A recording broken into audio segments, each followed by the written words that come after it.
오늘의 정치권 이슈 최창렬 용인대 특임 교수 이종훈 정치평론가 두 분과 함께하겠습니다. 어서 오십시오. 안녕하세요. 윤석열 대통령과 한동훈 위원장의 갈등이 표면적으로는 일단락된 것처럼 보이지만 지금 양측에선 여러 가지 갈등의 불씨가 남아있다 이런 이야기도 나오고 있습니다. 이런 가운데 윤석열 대통령 신년 기자회견 과연 기자회견 형식으로 열릴 것인지 아니면 대담 방식으로 열릴 것인지 여러 가지 이야기들이 나오고 있는데 어떤 형식의 어떤 메시지가 나와야 된다고 보십니까? 먼저 최창렬 교수님. 지금 기자회견을 한 지가 꽤 오래됐죠. 예. 근데 이제 기자회견을 해야 된다는 여론이 많이 있다고 저는 생각합니다. 예. 기자회견이라는 건 여러 언론이 이제 국민들을 대신해서 대표하는 건 아닙니다만 대신해서 여러 궁금한 이슈라든지 쟁점들 이런 것들에서 묻는 거란 말이에요. 예. 지금 최근에 근데 여권에서 나온 소식은 뭐 KBS하고 방송 인터뷰를 통해서 여러 가지 입장을 밝힌다는 얘기가 나왔던 것 같은데 그 전에 또 기자회견을 한다는 얘기도 나왔었고 예, 여러 가능성이 나오더라고요. 1월 달에 벌써 오늘 25일입니다. 거의 1월이 다 끝나가는데 아직 이 방향이 결정이 안 됐어요. 저는 그래서 이거는 지금 대통령의 지지율, 국정 수행에 대한 평가 자체가 아직도 여전히 높지가 않잖아요. 좀 정체되어 있는 상황이고 이러니까 많은 여론들이 일단 좀 기자회견을 통해서 좀 가감 없이 여러 이제 언론들의 질문에 대답하는 그 방향에서 여러 가지 궁금증도 해소하고 해명하고 이런 쪽으로 가는 게 좀 좋다고 생각해요. 예. 특정 방송과 인터뷰를 또 하게 되면 또 그쪽과 이미 사전에 조율하는 거 아니냐 또 이런 얘기가 나올 수 있다고요. 그래서 저는 뭐 불통 논란이 있는 게 사실이니까 차제에 김건희 여사 뭐 이따 말씀 나누겠습니다만 명품백 논란도 좀 있잖아요. 수수 의혹도 있고 하니까 그런 거 포함해서 기자회견을 통해서 국정 전반에 대해서 좀 뭐 그동안 못했던 얘기들, 뭐 도어 스태핑도 중단된 지가 꽤 됐단 말이에요. 예. 그래서 차제에 좀 그런 이제 불통 논란을 좀 해소하고 국민들과 또 야당에게도 하고 싶은 얘기 하고 말이죠. 그런 쪽으로 하는 게 어떨까라는 생각이 들고 예. 내용도 최근에 이제 이슈가 된 게 많이 있잖아요. 그런 것들 좀 가감 없이 예. 그동안 이제 국민들과 여권과 뭐 서로 오해한 부분이 있었거나 이런 것들도 얘기하면 좀 풀리지 않을까.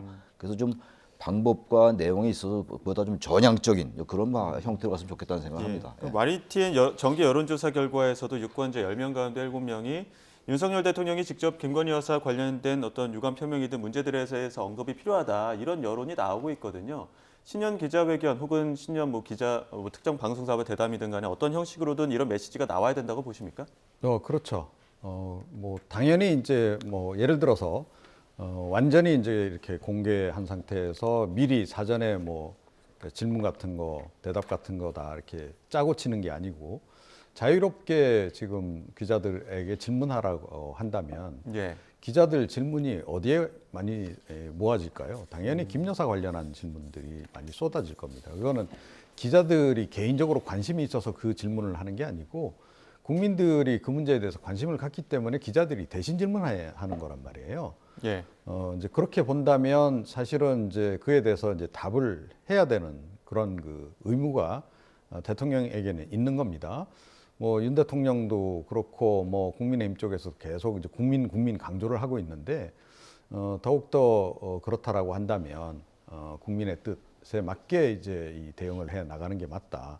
국민하고 자꾸 거리가 멀어지게 대응을 하기 시작하면 국정을 운영할 수 있는 대통령의 운신의 폭도 자꾸 좀 좁아질 수밖에 없다라고 저는 생각해요. 예. 그러니까 지금 당장 예를 들어 뭐 신년 기자회견이나 뭐 이런 걸 놓고도 어떻게 할지 막 이런 논의를 하는 것 자체가 사실은 김 여사 리스크가 실제로 국정에 영향을 미치고 있는 걸 묘실이 보여주고 있다라는 거죠. 그래서 이번에는 무조건 신년 기자회견을 좀 열어야 된다. 그래서 좀 미리 짠 질문 말고도 좀 자유롭게 기자들에게도 질문을 좀 받고 대통령이 여기에 대해서 대답도 좀 하고 그리고 유감 표명할 일이 있으면 유감 표명도 하고 사과할 일이 있으면 사과도 하고 그렇게 넘어가는 것이 제가 보기에는 오히려 향후에 국정 운영의 운신의 폭을 넓혀가는 길이 아닐까 이렇게 생각을 합니다. 이 일부 언론 통해서는 김건희 여사가 사과할 의향도 있지만 과연 이게 직접적으로 사과를 하는 것이 총선 전국에 긍정적으로 그 영향을 미칠 것이냐 이런 부분을 가지고도 좀 고민이 있었던 것 같거든요. 김건희 여사 리스크가 존재하는 게 사실이에요. 지금 어제 김건희 여사가 지난 대선 기간 중에도 사과를 했었죠. 예. 내조에만 전념하겠다라는 얘기를 했었는데 뭐 그 이후에 이제 그렇지 않았단 말이에요. 그런 것들에 대한 여러 가지 이제 논란이 된 게 사실이잖아요. 지금 김 여사 뭐 명품백 논란이 정치 이슈가 됐으니까 예. 좀 그래서 이번엔 김 여사가 직접 얘기하는 게 사과하는 게 그렇게 도움이 안 될 것 같아요. 차라리 대통령이 아까 지금 말씀드린 것처럼 기자회견 통해서 예. 여러 가지 얘기를 또 기자들이 여러 질문을 할 거라고요. 예. 여러 질문에 대해서 뭐 사과할 거 똑같은 얘기입니다만 소상히 설명을 하는 거예요. 그리고 뭐 이른바 저기 몰카 함정 공작이다. 예. 그런 것도 얘기하고 예. 억울하다고 느끼는 것도 얘기하고 말이죠. 그럼 또 기자들이 또 얘기할 거라고 야당의 시각에서 말이죠. 그럼 또 얘기하고 답변하고 말이죠. 이런 과정 속에서 자꾸 이제 대통령과 언론 그리고 대통령과 국민과의 사이에 뭔가 좀 활발하게 의사개진이 이루어진다라는 그런 인식을 좀 줘야 돼요. 그런 게 흔히 말하는 국정 기조의 변화입니다. 국정 기조의 변화라는 게 뭐 대단한 게 아니라 여러 가지 뭐 레벨의 차이가 있겠습니다만 그런 거 하나하나부터 좀 달라질 때 중도층 유권자들이 보수층 유권자들하고 달리 말이죠. 예. 아, 대통령이 좀 변하는구나 느끼기 시작하는 거 아니겠어요? 예. 그래서 수직적 당정 관계라든지 국정 운영 방식의 변화, 이른바 국정 기조의 변화 이런 것들이 조금 바뀔 때 국민의힘에서 이제 마음을 돌린 이탈한 그러한 지지자를 다시 불러오지 않겠어요? 좀 그래서 예. 좀 그런 것들에 대한 태도, 이른바 애티튜드를 좀 과감하게 변화시킬 수 있을 텐데 예. 여권이 그런 데 대해서 대단히 인색한 것 같아요. 예. 왜 이렇게 인색하고 자신이 없는지 아직 임기 초반이라고요. 2년이 안 됐기 때문에. 근데 그 대신 이제 조금만 지나면 2년이 넘어간다고요. 그러니까 총선도 지금 정권 심판이냐 야당 심판이냐 또 정치 심판이냐까지 이제 나오는 얘기인데 이럴 때 아직은 좀 시간이 있으니까 대통령이 과감하게 지금 나서야 된다고 생각하고 특히 이제 한동훈 대 뭐 이재명의 대결 구도다라고 얘기하는데 역시 큰 거는 대통령이에요. 우리나라 대통령제 국가 아닙니까? 예. 대통령제에서 대통령의 지지율은 여권에게는 굉장히 큰 겁니다. 예. 그러기 위해서는 일단 중도층과 항상 부단하게 소통하고 결국은 언론과의 대화밖에 없어요. 근데 그거를 아까도 말씀드린 바와 같이 특정 방송과 인터뷰를 한다? 굳이 그럴 이유가 뭐가 있습니까? 예. 당당하게 의연하게 예. 언론과 전 인터뷰해서 그런 걸 푸는 게 맞다고 생각합니다. 자, 근데 네. 김웅 의원 같은 경우에는 그 김건희 여사가 사저로 가거나 잠시 외국에 나가 있어야 된다. 국민들이 분노를 느끼고 있다면은 다시 한번 어떤 연민의 감정을 느끼게끔 해야 된다. 이런 이야기를 했거든요. 김건희 여사 어떤 행보를 좀 보여야 된다고 보십니까? 글쎄요, 이제 이런 그 뭐 일종의 임시 대응이라고 저는 보는데 이런 임시 처방전으로 과연 국민들이 갖고 있는 여러 가지 불만이라든가 의혹이라든가 이런 게 해소가 될 것 같지는 않습니다. 예. 사실은 이번에 김건희 여사가 직접 나서서 지난 대선 때와 마찬가지로 직접 고개를 숙이고 사과를 하더라도 국민적 의혹이나 분노가 사라질지 좀 의문인 그런 그 상황이란 말이에요. 그런 상태인데 뭐 이렇게 피해가는 식의 그런 식의 행보를 과연 보였을 때 국민들은 그것에 대해서 어떻게 생각을 하겠는가 하는 거죠. 그래서 제가 보건대는 이 김웅 의원이 낸 그 안은 별로 좋은 방안이 아니다라고 저는 생각을 하고 어찌됐건 이게 이제 몰카 공작이든 아니든 명품백을 받았다라고 하는 건 팩트로 분명히 존재하는 상황이기 때문에 그 부분에 대해서 어떤 집중적인 어떤 그 해명이라든가 또 사과라든가 그런 것이 전제되지 않으면 국민적 의혹 또 국민적 불만은 쉽게 사라지지 않을 것이다 이렇게 예. 생각을 합니다. 자, 윤석열 대통령과 한동훈 위원장 두 사람의 갈등은 어느 정도 그 화재 현장 방문을 통해서 봉합되는 모습을 보이긴 했습니다만 이를 두고 여전히 그 갈등의 불씨가 있기 때문에 이를 바라보는 해석들은 조금씩 다른 결이 있습니다. 이 부분 여러 가지 목소리 듣고 다시 두 분 의견 나눠가도록 하겠습니다. 지난 2022년 3월 9일 우리는 가슴 졸이면서 역사적인 정권 교체 순간을 경험했습니다. 그 과정에서 대통령 후보와 당 대표 간 갈등이 표출되고 이를 수습하면서 허비한 시간들을 우리 모두가 기억하고 있습니다. 많은 분들께서 말씀하십니다. 이런 상황에서도 대선 승리라는 결과는 기적이라고들 하십니다. 어려운 갈등을 극복할 수 있었던 것은 정권 교체라는 절실하면서도 공통된 목표가 있었기에 가능했습니다. 그러나 지금의 혼란은 지난 대선 과정에서의 갈등과는 달리 깊은 존중과 신뢰 관계 속에서 툭툭 털고 일어날 수 있다고 저는 확신합니다. 결론적으로 예. 한동훈은 곧 물러난다. 저는 그렇게 봐요. 대통령이 간두라고 하면 된 거죠, 뭐. 아니 관두라고 이번에 했는데 버텼잖아요, 아니 비대위원장이. 버틴 것은 지금 봉합해놨다니까요. 그러니까 원발에 오줌 끌어내릴 넣었다니까요. 방법이 수단이 있긴 있습니까? 권력은 별걸 다 해요. 자, 이제 또 넘어갑시다. 두고 보세요. 원래는 김건희 특검이었는데 갑자기 명품백 사과로 치환이 돼버렸어요. 예. 근데 이 안에서 결국 세 번째 주체로 이제 있는 사람은 김건희 여사죠. 예. 네, 근데 이 상황에서 이런 형식이 아니고서야 여사의 승인을 받아가지고 뭔가 약속대로 하기 어렵거든요. 대통령실에서 초기에 나온 반응을 보면은 예. 김경률 비대위원의 사퇴 정도로 이 결말이 날 거라 생각했을 텐데 예. 거취를 지금 결정하지 않고 이틀이 흘러가고 있습니다. 이게 길어지면은 대통령 레임덕 소리 나오겠죠. 일단 첫 번째 들으셨던 김예지 비대위원의 발언, 깊은 존중과 신뢰로 극복해 나갈 것이다 이렇게 얘기했는데 화면엔 잡히지 않았습니다만 한동훈 위원장 바로 옆에서 흐뭇한 표정으로 바라보고 있었단 말이죠. 과연 깊은 존중과 신뢰를 통해서 극복할 수 있는 일이라고 보십니까? 저는 이게 이제 완전하게 극복되기 좀 어려울 것 같아요. 봉합이라는 표현을 많이 쓰잖아요. 봉합이라는 게 꿰맨 거를 꿰맨다는 얘기예요. 터진 걸 꿰맨다. 예. 수술할 때도 그렇고. 예, 근데 꿰맨 거를 이제 터진 걸 꿰매는 건데 이 봉합이라는 표현이 아니고 해소라는 표현이 나와야 돼요. 근데 언론은 다 봉합이라는 표현을 쓴단 말이에요. 예, 봉합이라는 표현 자체가 대단히 아슬아슬하다는 예. 얘기라고요. 그러니까 어차피 그게 무슨 이용 의원의 그 말이 사실인지 아닌지 모르겠어요. 지지를 철회했다라는 말이 나왔었고. 예, 그리고 이제 그 이관섭 비서실장이 만나서 한동훈 위원장을 만나서 사퇴란 말을 전달했다는 거 아닌가? 사퇴 예. 요구를 있었다라고 한동훈 위원장이 얘기했단 말이에요. 예. 그 대통령 적어도 사퇴 요구를 했거나 지지 철회했거나 어쨌든 간에 한동훈 비대위원장에 대해서 그게 뭐 사천 관련이든지 김여사 명분백 관련이든지 어쨌든 그동안 탄탄했던 어떤 그런 그 신뢰 관계 좀 깨진 것 같아요. 그러니까 지금 제가 보기에는 이 상태에서 한동훈 위원장이 물러난다는 건 상상할 수 없어요. 예, 그래서 봉합이 빨리 될 수밖에 없다고 다 말씀을 드렸던 건데 빨리 되긴 됐어요. 근데 봉합도 어떤 그런 사안에서 얘기를 하면서 봉합된 게 아니잖아요. 화재 현장 가가지고 대통령 앞에서 이제 그야말로 너무나 깍듯하게 몸을 낮춘 자세를 낮춘 한동훈 위원장의 모습 그리고 어깨 툭툭 치면서 신뢰한다는 표현을 했던 대통령의 모습 이게 봉합이란 말이에요. 그러니까 이 사안에 대해서 어떤 구체적인 얘기를 서로 조율하지 않았다고요. 예, 그래서 화재 현장이었고. 예. 그러니까 이건 봉합보다 더 아래 단계라고 저는 생각해요. 그러니까 항상 이거는 지금 선거 때까지 이게 잠복하고 있다. 왜냐하면 대통령 그러니까 여권에 대해서 비판적인 관점에서 여러 이슈들이 있단 말이죠. 근데 그런 것들에 대해서 대통령과 한동훈 비대위원장의 생각이 좀 다른 것 같아요. 물론 저기 그 김건희 여사 특검법에 대해서는 거부권 행사해야 된다고 얘기했던 것이고 한동훈 위원장이 그건 비대위원장 취임 전부터 말이죠.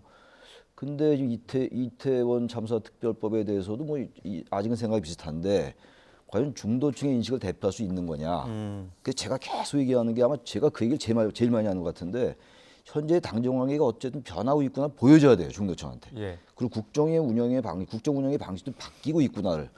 그래서 이제 국민의 눈높이에 맞춰야 된다는 얘기를 볼 때 이제 국민의힘이 좀 바뀔 수 있다 여건이. 그렇게 봤는데 이게 이렇게 갈등으로 나왔단 말이죠. 그래서 저는 아직도 저는 박지원 위원장 얘기처럼 한동훈이 물러날 거야. 그것까지는 모르겠어요. 그것까지는 제가 예측을 잘 못하겠는데 아무튼 이런 식으로 봉합으로 적당히 가는 건 저는 아닌 것 같아요. 분명한 입장 얘기하고 그리고 확실하게 국민들 앞에서 우리 화합해서 간다는 걸 보여주지 않는 한 예. 언제든지 내려날 수 있다고 생각합니다. 근데 이제 박지원 국정원장 이야기한 게 이제 권력은 별걸 다 한다. 결국은 한동훈 위원장 물러날 수밖에 없을 것이다. 이렇게 얘기를 했습니다만 어제 김웅 의원 같은 경우에는 대통령은 실탄이 없다. 그러니까 병력이 없다라는 말을 했단 말이죠. 지금 당장 그 친윤 의원들 간의 어떤 구심점을 할 수 있는 부분들도 좀 약해지다 보니까 과연 한동훈 위원장을 물러날 수 있게끔 할 수 있겠느냐 이런 거에 대한 좀 의구심이 있는 것 같더라고요.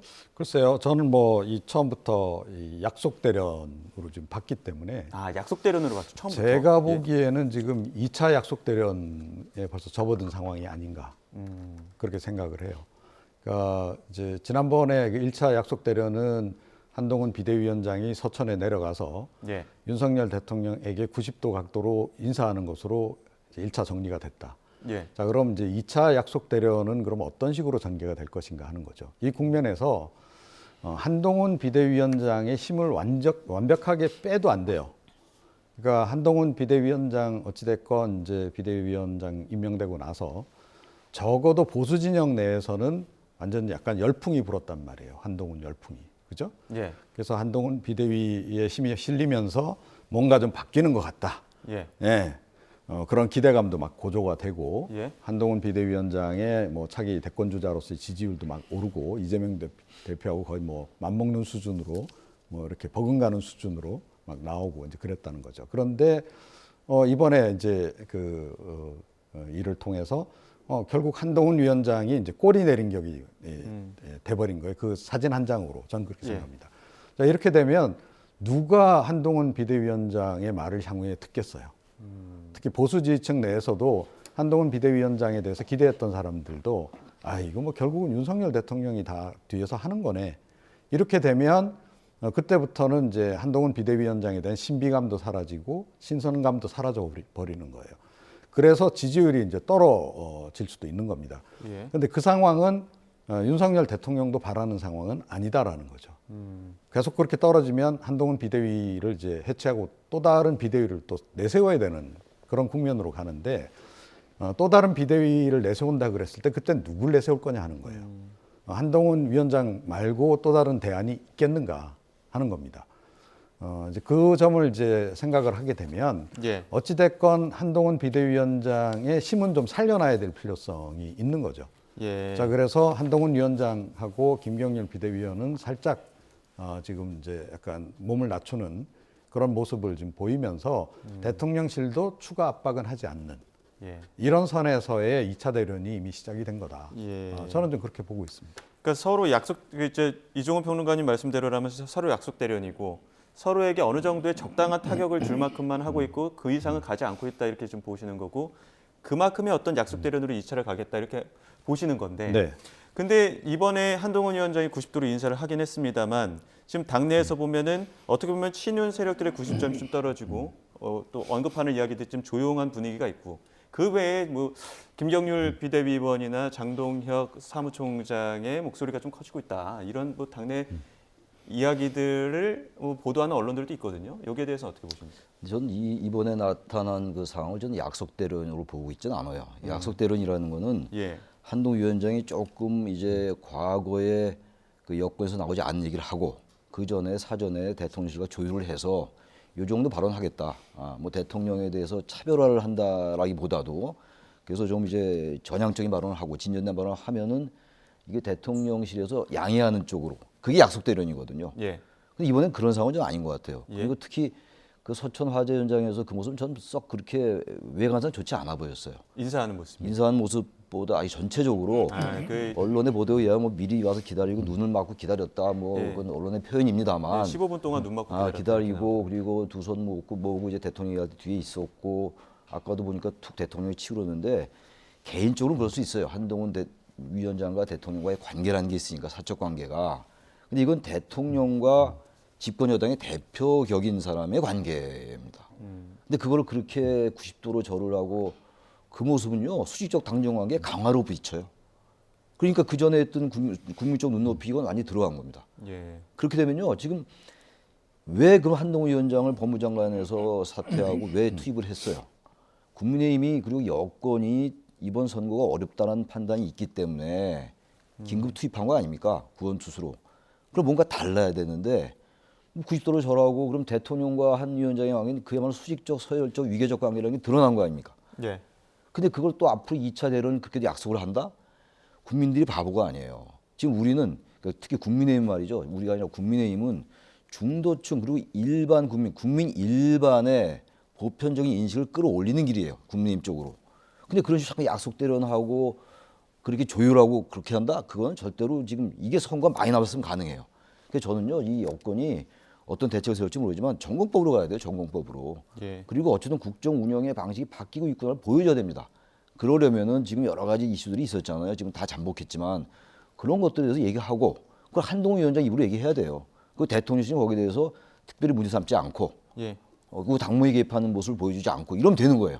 근데 그것 또다시 서로 적당선에서 조율하고 대통령 면을 살리고 한동훈 위원장 면을 살리고 우리 현실 정치 공간에서 그런 면이 있어요. 미래 권력과 현재 권력이라는 게 있으니까 대통령 임기가 아직 얼마 안 됐으니까 그렇다 하더라도 이건 제일 중요한 건 선거에서 승리하는 거 아닙니까? 여건이. 바로 그래서 이런 여러 가지 갈등이 일어나는 건데 이거 또다시 약속대론으로 가고 서로 조율하고 이렇게 한다? 저는 그렇게 해서 선거에 승리할 수 없다. 전공법으로 가라 그런 말씀 드리는 겁니다. 자, 그런데 지금 이제 갈등의 붓이라고 해야 될지 새로운 갈등 봉합의 어떤 구심점이 될 수 있을지 김경률 비대위원 오늘 아침에 쇼펜하우어를 언급하면서 이런 말을 하기도 했는데 한번 들어보겠습니다. 저는 세 가지 사건을 이야기해 보고 싶습니다. 이재명 대표 피습 사건이 있었습니다. 그리고 송영길 전 대표 돈봉투 사건이 있었습니다. 도이치모터스 주가 조작 사건이 있었습니다. 일반인의 상식으로 접근컨대 이 세 가지 사건의 공통점은 더 이상 밝혀질 것이 없습니다. 도이치모터스 주가 조작 사건 역시 경제 사건에서 밝혀져야 할 핵심적인 사항으로서 자금의 흐름이 모두 다 밝혀졌습니다. 왜 이와 같이 명확한 사건들이 흐름들이 민주당만 가면 뿌얘지는지 흐릿해지는지 정쟁의 영역으로 가는지 모르겠습니다. 네, 김경률 의원 오늘 아침에 이재명 대표 피습 사건 또 송영길 전 대표 돈봉투 사건 도이치모터스 주가 조작 사건에 대해서 입장 밝혔는데 머리도 까맣게 염색하고 다시 또 등장을 했습니다. 어떻게 보셨습니까? 네, 이분도 이제 정치인 다 되신 것 같아요. 어떤 부분에서? 그러니까 물타기를 굉장히 지금 세게 이렇게 지금 하시고 있는데 결국 이제 자기는 앞으로는 김건희 리스크라든가 명품백 얘기 더 이상 안 하겠다. 그 얘기를 한 거나 다름없는 거죠. 그 짧은 얘기를 굉장히 길게 이렇게 막 설명을 지금 이제 하신 건데 이런 것이야말로 지금 이 대통령실과의 모종의 그 조율을 암시하는 거다라고 저는 생각을 해요.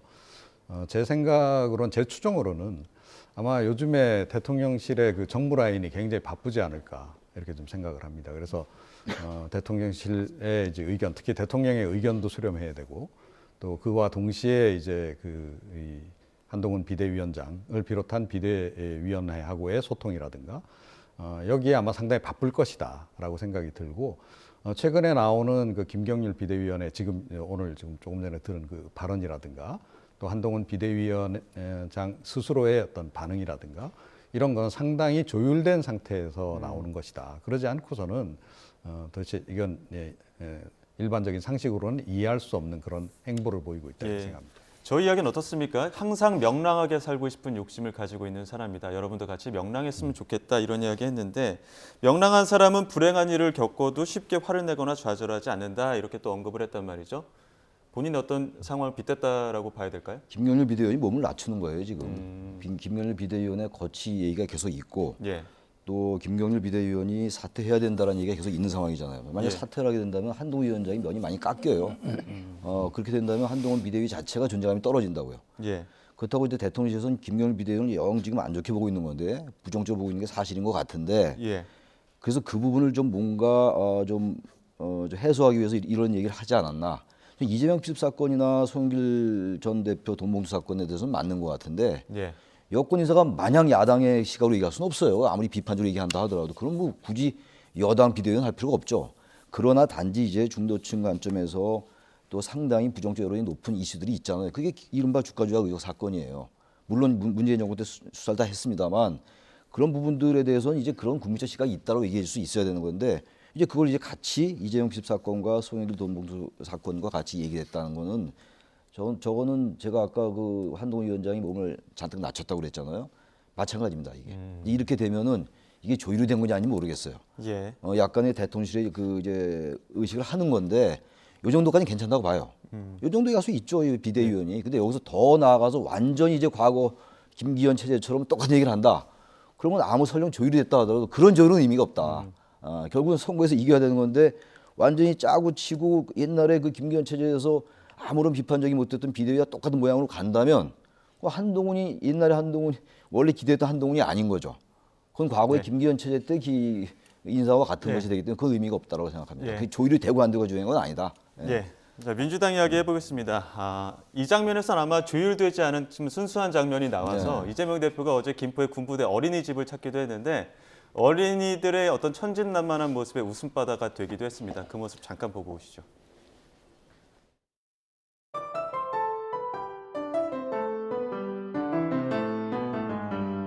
실물이 훨씬 나으시다는 걸 제가 김포시에 알리겠습니다. 원래 이런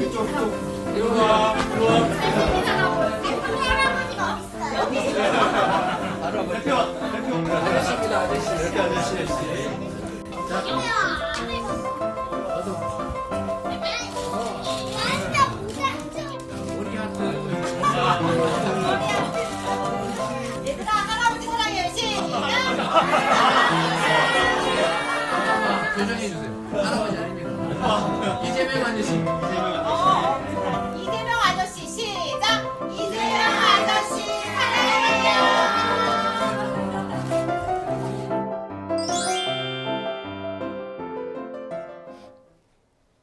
네, 뭐 할아버지다 아저씨다 이런 이야기도 있었고 그 선생님들이 잘생긴 할아버지 보러 가자 했더니 아이들이 이제 잘생긴 할아버지 어딨냐 이런 이야기를 하면서 또 현장에서 웃음바다가 됐다기도 했다고 합니다. 자, 민주당 이야기 해야 될 텐데 어제 로고와 색을 바꿨습니다. 본격적으로 뭐 이재명 색을 얻는 것이냐 뭐 이런 이야기도 나오고 했는데 새로 바뀐 민주당의 어떤 로고 PI 어떻게 보셨습니까?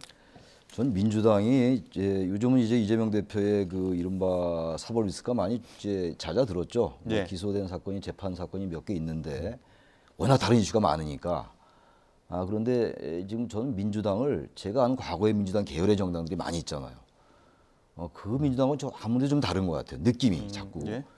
그래서 이게 이 로고를 바꾼다는 거는 과거의 민주당 그러니까 제가 알고 있는 머릿속에 알고 있는 그 민주당 우리 돌아가는 이미지를 줬으면 좋겠다는 생각이 들어요. 예. 그러니까 지금 아무리 봐도 지금의 민주당은 너무 이 지금 그 비위 관련 의혹이 많이 나오고 의원들 말이죠. 리스크 사법적 리스크가 이재명 대표뿐만이 아니라 예. 아까 방금 말씀 나눴습니다만 송영길 전 대표의 도목도 의혹 사건 여전히 있는 거고 말이죠.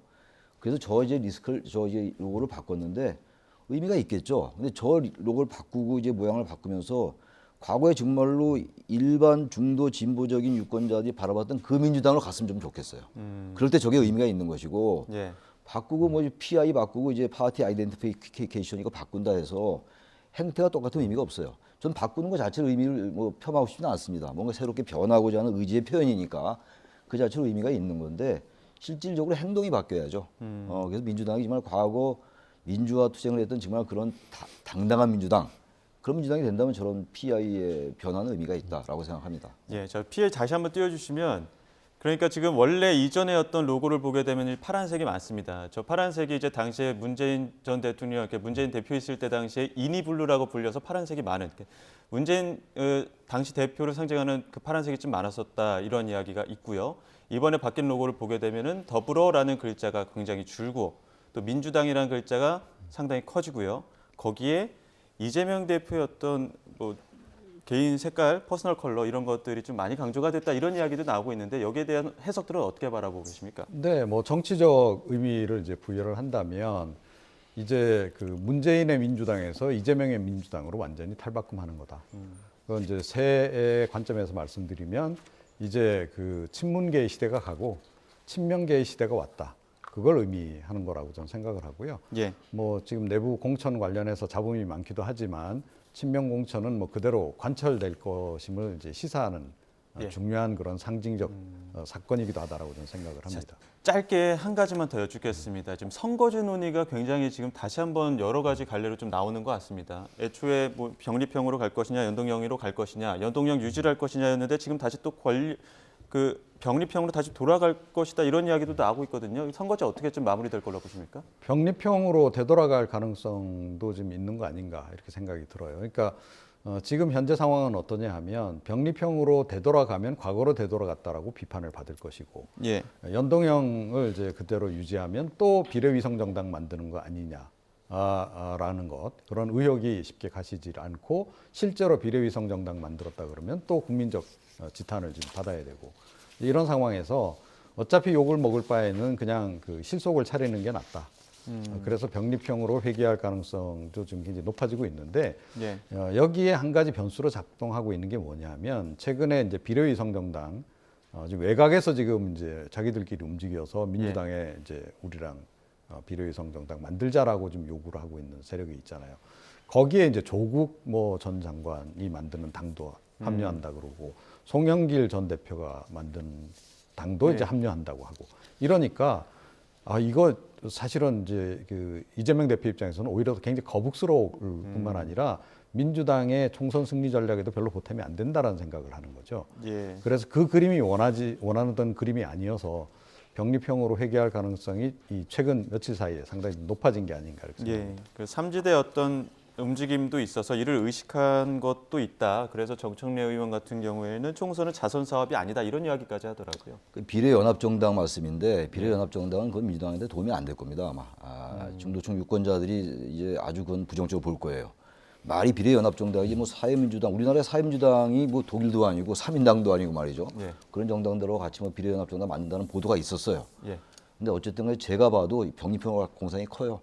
지금 연동형 비례대표제도 아니에요. 지금 준연동형 비례대표제 아닙니까? 예. 그래서 47명 중에서 30명은 반만 적용하고 또 17명은 또 병립형을 하는 게 지금 준연동형이에요. 굉장히 복잡합니다. 근데 이렇게 하는 거는 좀 맞지 않은 것 같아요. 화끈하게 그냥 연동형 비례대표로 가야 되고 뭐 캡 씌우지 말고 예. 하려면 그거 안 하려면 차라리 병립형 와라. 제가 그 말씀 드리고 싶은데 양쪽 정당이 다 거대 정당들이 지금 또다시 위성 정당에 대한 부담이 커요. 예. 그렇다면 저는 병립표로 갈 공산이 커 보입니다. 그래서 3월달 정도 선거 보고 단지 하나 말씀드리고 싶은 게 예. 선거 1년 전에 원래 선거구가 획정돼야 되는데 아직도 선거 획정이 안 됐어요. 예. 그래서 정말로 국회가 크게 성찰하고 반성해야 된다는 말씀 드립니다. 예, 알겠습니다. 여기까지 듣도록 하겠습니다. 지금까지 최창렬 용인대 특임교수, 이종훈 정치평론가 두 분과 함께했습니다. 오늘 말씀 고맙습니다. 예.